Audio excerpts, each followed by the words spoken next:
Una lluvia torrencial nos atrapa en San Juan del Norte. En otra vida, este pueblo costero se llamaba Greytown. A finales del siglo XIX, sirvió de estación de paso a casi 50.000 personas que seguían la ruta de oro hasta California. Entonces nació la idea de construir un canal interoceánico en Nicaragua.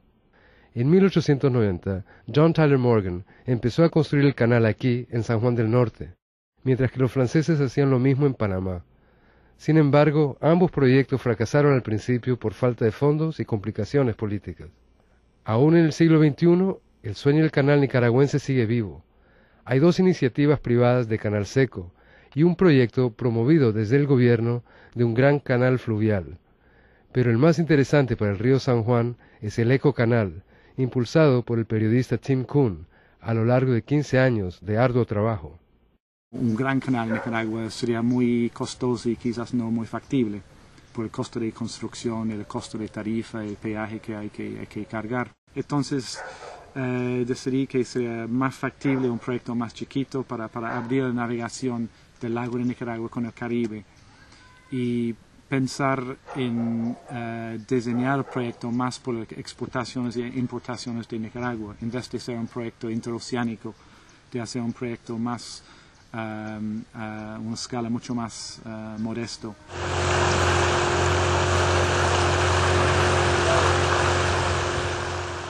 La lluvia se ha apaciguado y después de 4 días podemos zarpar de regreso río arriba con dirección al lago. La idea de encontrar un tiburón nos obsesiona. Tratamos de atraerlos con carnadas, boyas, secretos de pescadores, plegarias y maldiciones. Todo es inútil. Empiezo a creer que el tiburón de agua dulce se ha convertido en una quimera, como el dudoso canal interoceánico. Pero debo concentrarme en asuntos más apremiantes para mi tripulación.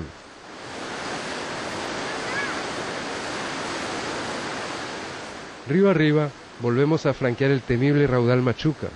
Este es el más caudaloso de todos, y la panga del ejército que nos remolca casi no puede con el pirata Lorraine.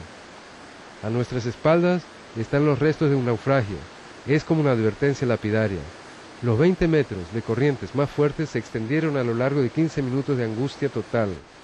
Cualquier error puede ser fatal.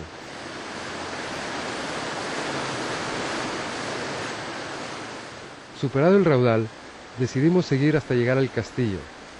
Celebramos haber concluido la etapa más peligrosa del viaje, pero aún nos falta cumplir el otro objetivo de la travesía: los tiburones. Como si el destino se burlara de nosotros, todos nos dicen que sí, que existen y que por ahí están, y que si esperamos los vamos a ver. Él agarraba entre 10 y 15 tiburones diarios, solo para quitarle las aletas. Uno tiraba la línea aquí, lanzaba la línea ahí, en el mismo sitio el tiburón agarraba la línea.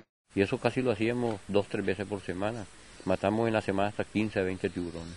Agarré un tiburón que solo en las aletas pesó 12 kilos. Además del sueño del canal, el otro sello de identidad del río San Juan y del lago de Nicaragua son los tiburones de agua dulce. En los años 60, el biólogo norteamericano Thomas Thorson descubrió en un sello postal la imagen del llamado tiburón de agua dulce nicaragüense. Fue el inicio de una gran aventura científica. Con la ayuda del sacerdote jesuita Ignacio Astorqui, del Colegio Centroamérica, Thorson investigó durante años a nuestro mítico tiburón. De pequeño, Guillermo Argüello junto a su tío Armando Vega ayudaron a Thorson en su investigación. Una de las cosas que ellos lograron, el padre Astorqui y el doctor Thorson, que lograron descifrar era la cantidad de tiburones que había en el lago. Y ellos una vez me acuerdo que nos dijeron a nosotros de que en 1968-69 habían más tiburones en el lago que habitantes en Nicaragua. En esa época habían 2 millones de habitantes más o menos en Nicaragua. O sea que habían más de 2 millones de tiburones en el lago. La teoría que decía el padre Astorqui y el doctor Thorson era que los tiburones entraban del Atlántico al lago por el río San Juan. Entonces el doctor Thorson y el padre Astorqui comenzaron a hacer estudios y compraron un barco camaronero, sacaban los tiburones, lo pesaban, y le ponían una marca plástica en la aleta dorsal y luego lo metían al agua de nuevo. Esa aleta dorsal tenía unas características especiales porque decía el lugar donde había sido pescado el tiburón, el peso, si era hembra, si era macho, y una dirección en Nicaragua para reportarlo. Pero el susto mayor de ellos y la alegría fue cuando recibieron una plaqueta, una comunicación de México, donde un tipo decía que él había sacado en el Golfo de México un tiburón con una plaqueta que se había puesto en el lago de Nicaragua. Entonces ahí ya terminó totalmente la teoría anterior del señor Eid y se cumplió la teoría que ellos estaban reafirmando, pues. Esta especie tiene como particularidad una capacidad de osmorregulación muy peculiar y pues es lo que le da esa capacidad de poder pasar de aguas marinas a aguas salobres, incluso a aguas dulces como son las del lago de Nicaragua. Una de las características de este tiburón toro es que sí es bastante agresivo e incluso está dentro de los 3 tiburones más agresivos después del tiburón blanco, del tiburón tigre y después tenemos el tiburón toro, pues que es el que sí hace el ingreso a nuestras aguas dulces. El tiburón de agua dulce es parte del imaginario nicaragüense. Basta preguntarle a Edén Pastora. El guerrillero de antaño es también un legendario pescador de tiburones. El tiburón, a mi juicio, es el ser más calumniado. Dice que se come a los hombres, y somos los hombres, hablando genéticamente, pues hombres y mujeres, los que nos comemos al pobre tiburoncito. Aquí yo tengo la fama de ser el depredador número 1 de los tiburones, por mi fama de tiburonero, y muchos creen de que yo soy el depredador de que el culpable que se haya terminado, extinguido el tiburón aquí en el lago de Nicaragua, el lago de Granada. No es cierto. Esto lo depredaron, lo terminaron los taiwaneses o surcoreanos, no recuerdo bien. Aquí en Somoza le dio una concesión de pescar empresarialmente, comercialmente, industrialmente el tiburón en este lago. Y vinieron con grandes lanchas y grandes redes y terminaron con el tiburón en el lapso de 1 o 2 o 3 años. Ahora es un mito, pero que va a volver a ser una realidad porque ya se empieza a ver, de los pocos tiburones que quedaron, se han estado multiplicando y ya se empiezan a ver. Y el día que vuelvan a ver las cantidades que existieron en el 50 y el 70, aquí nadie se va a bañar y el tiburón va a ser una realidad. Pero el espíritu del tiburón también se ha pegado como rémora a la identidad y el humor del Nica. El tiburón llegó a formar parte, no solamente el propio tiburón, sino el tiburón mito. Porque habían tiburones que se habían comido a personas que nunca existieron. Pero era la cuestión del cuento. Cada quien contaba un cuento de un subtiburón. Y por último, el tiburón era un personaje que vivía con las personas que eran muy fantasiosas, amigas, de contar barbaridades con grandes tiburones. Gente que había pescado grandes tiburones, tiburones hasta con bigote. Una cosa lindísima, había cuentos lindos. Gente que en la noche, ahí en el muelle del castillo, contaba. Uno dijo que un tiburón le había hablado. Y le dice el otro, ¿y en qué lengua te habló? Hombre, le dice, hombre, esperate. Pues en lengua de tiburones. Esta es la imaginación de la gente. En honor a la verdad, no logramos captar con nuestra cámara los tiburones de agua dulce, pero eso no quiere decir que no existan, o que ustedes no los verán en este reportaje. Elda Brizuela es conocida por sus amigos como La Tiburona. Desde hace más de 8 años, ha dedicado casi todo su tiempo a su proyecto Pasaje Libre y a estudiar el escualo del agua dulce. No, pero no, hágame el motor para allá. Oh my God.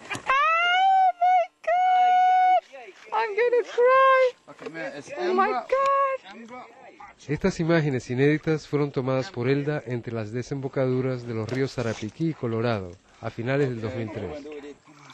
Está cansado ese día. Sí, él está cansado. He's tired.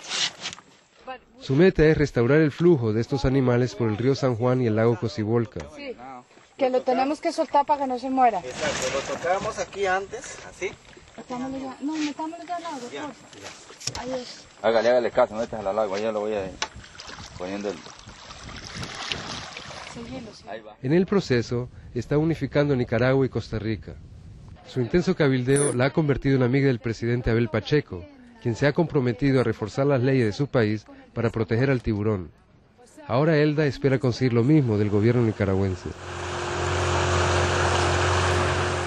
La frontera entre Costa Rica y Nicaragua es un pasaje natural que permite la migración de especies como el tiburón y el pez sierra entre el mar Caribe y el lago Cocibolca. Entonces, pensando en que esto es un canal que permite el pasaje libre de especies como estas, esa fue la motivación por la cual desarrollamos este proyecto. Elda se dedica a buscar tiburones para marcarlos con dispositivos digitales que le permitan seguir sus movimientos a través de un satélite. Nosotros seguimos nuestro viaje de regreso.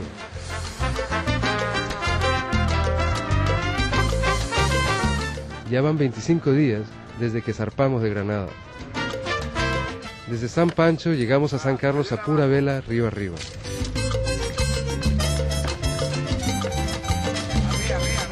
Voy a bajar el río en bote o bicicleta, la prefiero en bote, esa es su promesa, y voy a bajar el río. Pasamos por la reserva de los Guatusos y el río Papaturro, lugares de una belleza singular. Esa es su promesa. En esta estación biológica y albergue de la Fundación de los Amigos del Río se estudian especies locales como los cocodrilos. Ahí se va.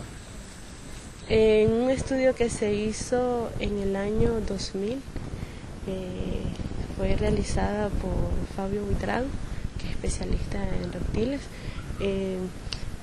Uno de los datos más importantes, luego de hacer un censo a nivel nacional de las dos especies de cocodrilos, que es el caimán crocodrilus y el crocodrilus acutus, se encontraron datos muy interesantes de que en el río Papaturro es el río que tiene mayor densidad poblacional del caimán.